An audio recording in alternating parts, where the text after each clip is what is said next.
নতুন 12 মাসে আমের জাতে প্রথম ফলন। Hello everyone, welcome back to mango man Bangladesh. Viewers, আপনাদের কিন্তু একের পর এক চমক দিয়ে যাচ্ছি এবং এই চমকের কিন্তু খুব শীঘ্রই শেষ হচ্ছে না। আপনারা প্রস্তুত থাকুন। আলহামদুলিল্লাহ, এই 12 মাসে আমের জাতটি আমি শ্রীলঙ্কা থেকে সংগ্রহ করেছি।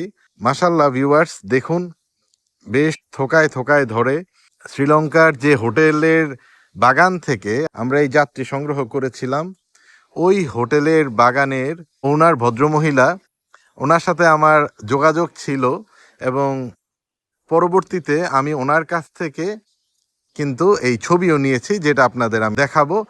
যে আমরা যখন জাতটি দেখেছিলাম, আপনাদের দেখিয়েছিলাম, তখন কিন্তু তাদের প্রথম ফলন হয়েছিল ওই গাছে এবং তারা এর আগে স্বাদ নিতে পারেনি। তো তাদের স্বাদ নেয়ার পর আমাকে ওই ছবিগুলো পাঠিয়েছে। ওই ছবিগুলো আবার আপনাদের আমি ভিডিওতে দিয়ে দিব, আপনারা দেখতে পারবেন। বেশ বড় বড় সাইজের হয় আলহামদুলিল্লাহ। এটা এখনো ছোট এবং থোকায় থোকায় ধরে। ভিউয়ার্স, এই যে এদিকে আপনাদের একটা থোকা দেখাতে চাই। গাছের কারণে আমি যেতে পারছি না। দেখুন এই থোকাটাতে 5টা আম আছে।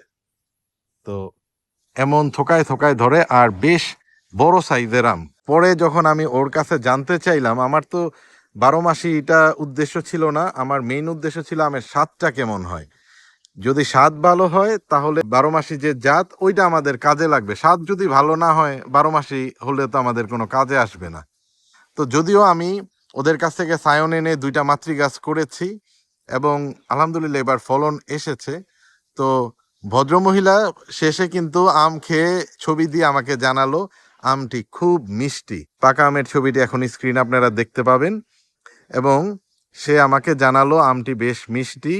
তার বাগানের যে কয়টা আম আছে এইটাও তার অন্যতম পছন্দের একটা আম হয়েছে। তো আলহামদুলিল্লাহ, আমাদের শ্রীলঙ্কা থেকে একটা সিজন পরেই আমরা হারভেস্ট করতে পারবো। গত বছর তারা হারভেস্ট করেছে, এই সিজনে আমরা ইনশাল্লাহ হারভেস্ট করতে পারবো।